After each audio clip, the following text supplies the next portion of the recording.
नमस्कार, मैं हूं अंजलि इस्टवाल और हमारे इस खास कार्यक्रम में आपका स्वागत है, जिसमें हम आपको बताते हैं कि कोरोना वायरस से जुड़ी कौन सी खबर सच है और कौन सी खबर गलत है।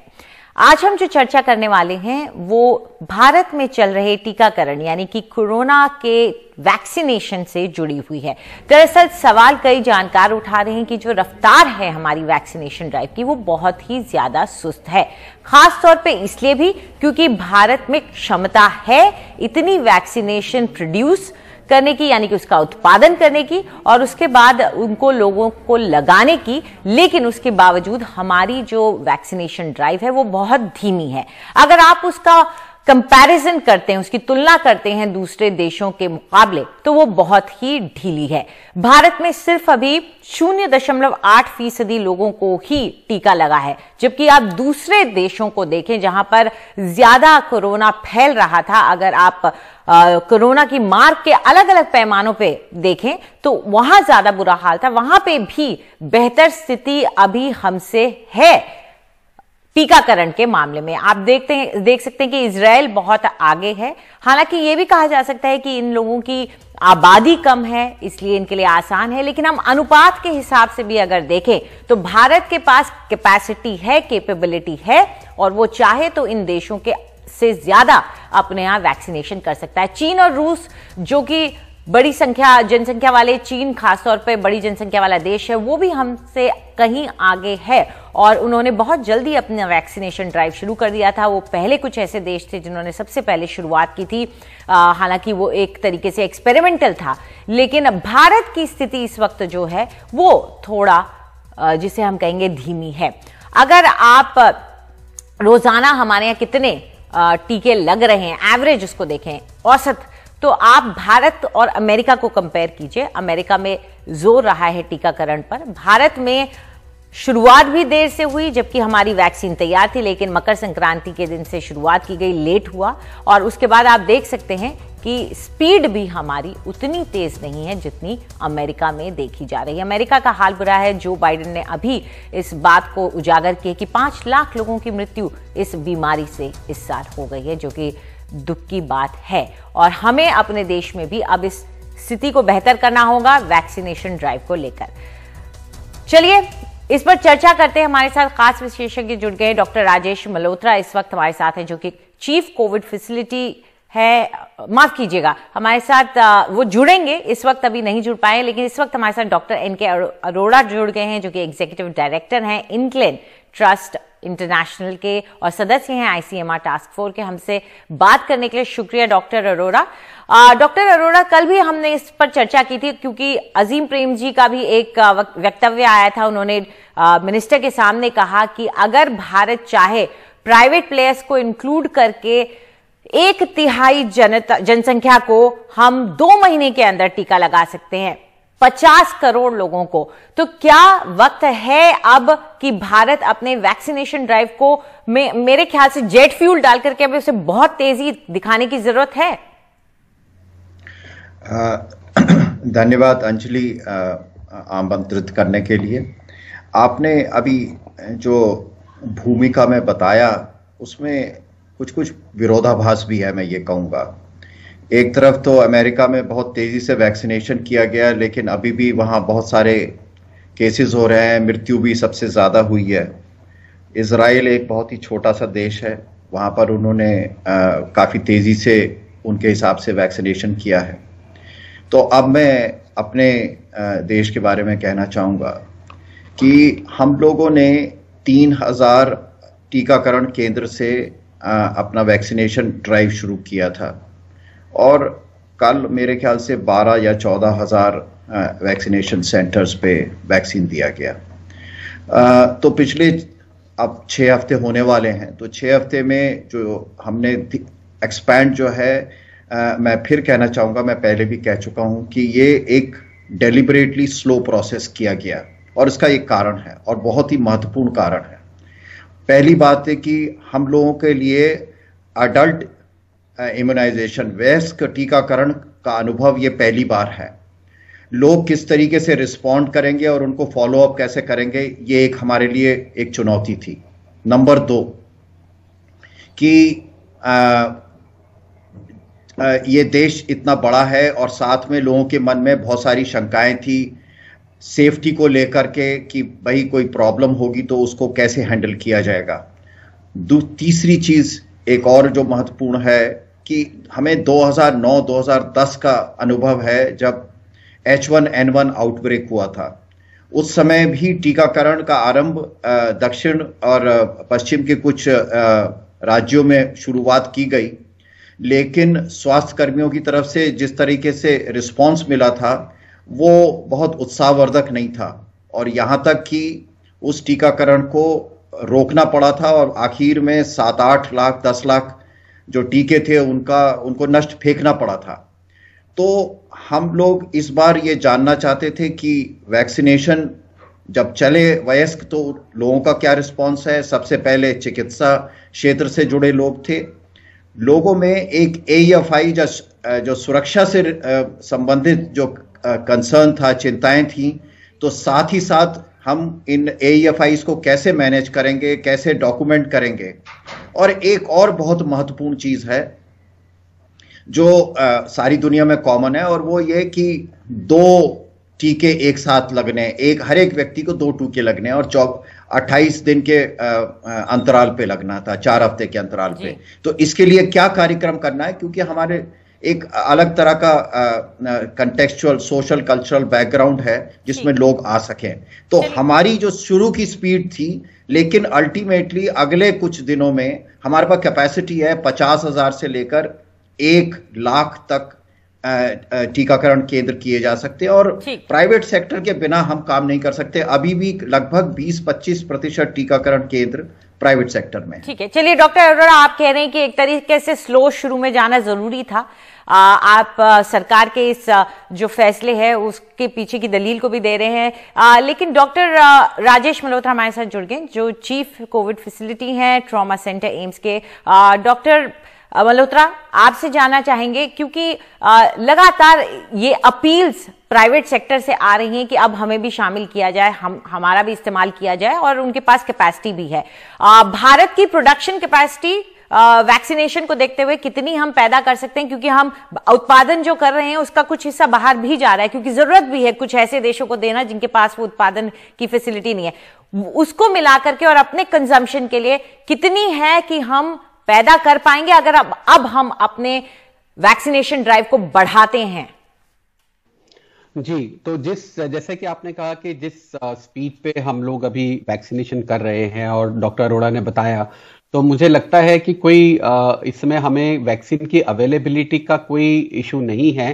जो इशू है जो बताया गया, जैसे कि आउटरीच बढ़ाने के लिए बहुत जगह से ये बात आ रही है कि प्राइवेट सेक्टर को इंक्लूड करने से हम अपनी एक्सेस, क्योंकि ऐसा है, देखिए 3 चीजें जरूरी हैं। एक तो अवेयरनेस, जिसमें इस चीज से इशू की अभी बहुत सारे लोग ये समझते हैं कि पैंडेमिक खत्म ही हो रहा है तो क्या जरूरत है लगवाने की, या उनको ये चिंता है कि म्यूटेंट स्ट्रेन पे काम करेगा या नहीं करने का, और साइड इफेक्ट की जो बात है, एफिकेसी की जो बात है। तो पहली है अवेयरनेस। दूसरी एक्सेसिबिलिटी की आपने बात की कि हमारे पास वैक्सीन डोजेस हैं कि नहीं है और कैसे उनको पहुंचाना है, जिसके लिए कि जैसे कहा गया कि प्राइवेट सेक्टर की इन्वॉल्वमेंट भी बहुत जरूरी है।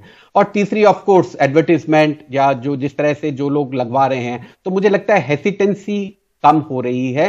अवेलेबिलिटी हमारे पास, I am sure doctor Arora agree करेंगे, हमारे पास अवेलेबिलिटी है। जिस रेट पे हमारी वैक्सीनेशन जिस हिसाब से रोल आउट करने का प्लान हुआ है, वी आर सफिशिएंटली इक्विप्ड। तो बात सिर्फ ये जो हर्डल्स हैं इनको ओवरकम करने की है और लोगों को ये जानने की बहुत जरूरत है कि पैंडेमिक खत्म नहीं हुआ है, और उनको ये भी समझना पड़ेगा कि अगर म्यूटेंट आते भी हैं तो चांसेस हैं कि ये उनको कुछ प्रोटेक्शन ऑफर करेगा, और वैक्सीनेशन की डिले अपने आप में म्यूटेशन को बढ़ावा देती है। तो ये बात समझनी पड़ेगी, जितनी बार वायरस मल्टीप्लाई करेगा उसके म्यूटेशन के चांसेस होंगे। जितना जल्दी हम वैक्सीनेशन अपने लोगों को लगवा देंगे, जितनी जल्दी लोग इसको एक्सेप्ट कर लेंगे, उतना ही म्यूटेशन के चांसेस कम होंगे। जी, ये एक अहम चीज हो जाती है, क्योंकि डॉक्टर अरोड़ा, ये चिंता भी कुछ लोग जता रहे थे कि अगर अलग अलग वेरिएंट आ गए हैं और उसकी वजह से ये नया जो कुछ राज्यों में वेव देखने को मिल रही है, महाराष्ट्र, केरल, कर्नाटका में भी अब बढ़ रहे हैं मामले, तो कहीं ऐसा ना हो कि जो हमारी वैक्सीन है वो उस पर कारगर साबित ना हो।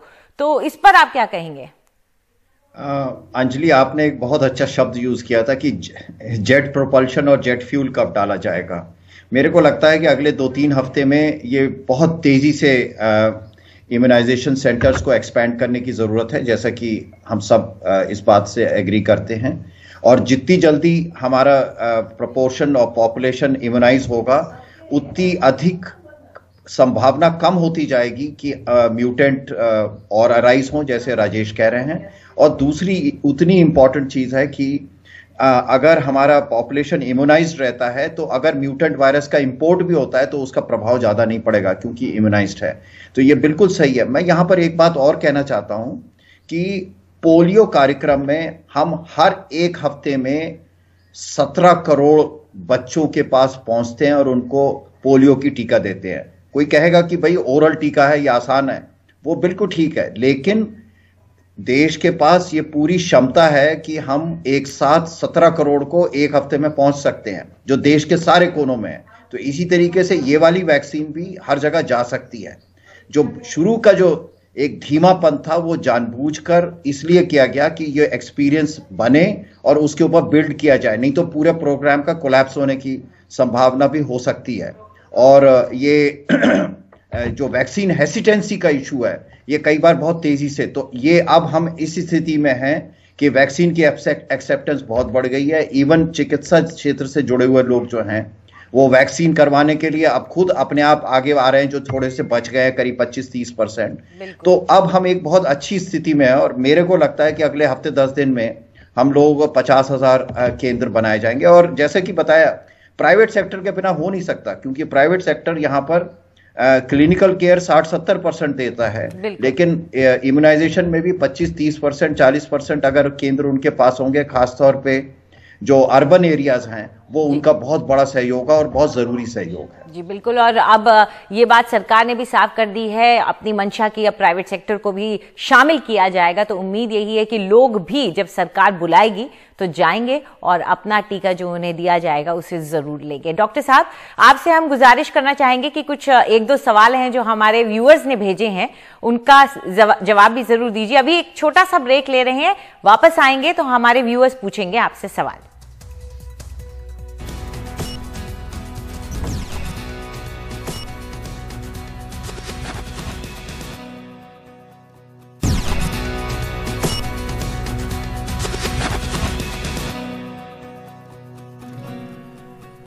हमारे इस कार्यक्रम में आपका एक बार फिर से स्वागत है। अब वक्त आ गया है आपके भेजे हुए सवालों के जवाब देने का और हमारे साथ डॉक्टर अरोड़ा अभी भी जुड़े हुए हैं।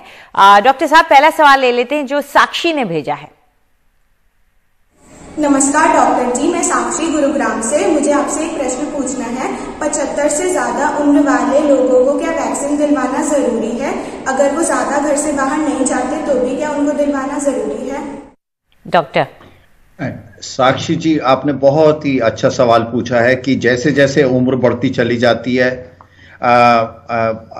लोगों का आना जाना कम हो जाता है, लेकिन उतना ही जरूरी है कि घर परिवार में और लोग भी होते हैं जो संक्रमण बाहर से लेकर आ सकते हैं। और जैसे जैसे उम्र बढ़ती है, बाकी बीमारियां भी हो जाती हैं, जैसे ब्लड प्रेशर की, हार्ट की बीमारी है, डायबिटीज है।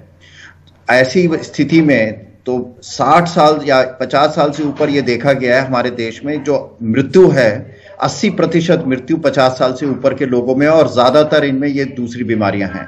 तो 75 साल का जो व्यक्ति है उसको जरूर टीका लगाना चाहिए और उनके लिए भी लाभदायक रहेगा, और बाकी जो परिवार के अंदर हैं वो फिर संक्रमण फैलने की संभावना कम हो जाती है। तो हर एक बुजुर्ग जो हमारे घरों में, उनको टीका जरूर, चाहे कोई भी बीमारी हो, लगाया जा सकता है। डॉक्टर, अगर इम्यूनो कॉम्प्रोमाइज्ड हो किसी का, अगर मान लीजिए इलाज चल रहा हो किसी बीमारी का, तो आप क्या सलाह देंगे? हाँ, तो जो अभी बुजुर्गों के लिए, हाँ, जितनी भी हमारी वैक्सीन है, और बुजुर्गों में होता है कि किसी को कैंसर है, किसी को स्टेरॉइड्स किसी वजह से मिल रहे हैं, जिसकी वजह से उनकी जो है रोगों से प्रतिरोधक शक्ति कम हो जाती है, इम्यूनो कॉम्प्रोमाइज्ड होते हैं। ऐसे हर एक व्यक्ति को ये टीका जरूर लेना चाहिए, क्योंकि उन व्यक्तियों को जिनमें इम्यूनो कॉम्प्रोमाइज होता है, एक विशेष तरह का टीका नहीं लगाया जाता। ऐसा सौभाग्य से कोविड का कोई भी टीका अभी तक नहीं है जो ना लगाया जाए। तो हमारे पास जो कोविशील्ड और कोवैक्सीन और आने वाली भी जो नई वैक्सीन हैं जो अगले हो सकता है 3-4 महीने में आएंगी, ये सारी वैक्सीन बिना किसी डर के सुरक्षा सहित और प्रभावी तौर पे अब अपने बुजुर्गों को दे सकते हैं। ठीक है, तो बुजुर्गों को ये टीका जरूर लगवाएं। चलिए अगला सवाल ले लेते हैं। नमस्ते डॉक्टर जी, मैं झलक गुरुग्राम से। मैं जानना चाहती हूँ कि क्या डबल मास्क पहनने का कोई फायदा है? तो ये भी हमारे लोगों में एक तरह से वहम है कि जितनी ज्यादा लेयर्स होंगी, मेन मास्क लगाना और 2 गज की दूरी करना एक सोच भी है कि हमें दूसरे से दूरी बना के रखना है और अपने मुंह को ढकना है।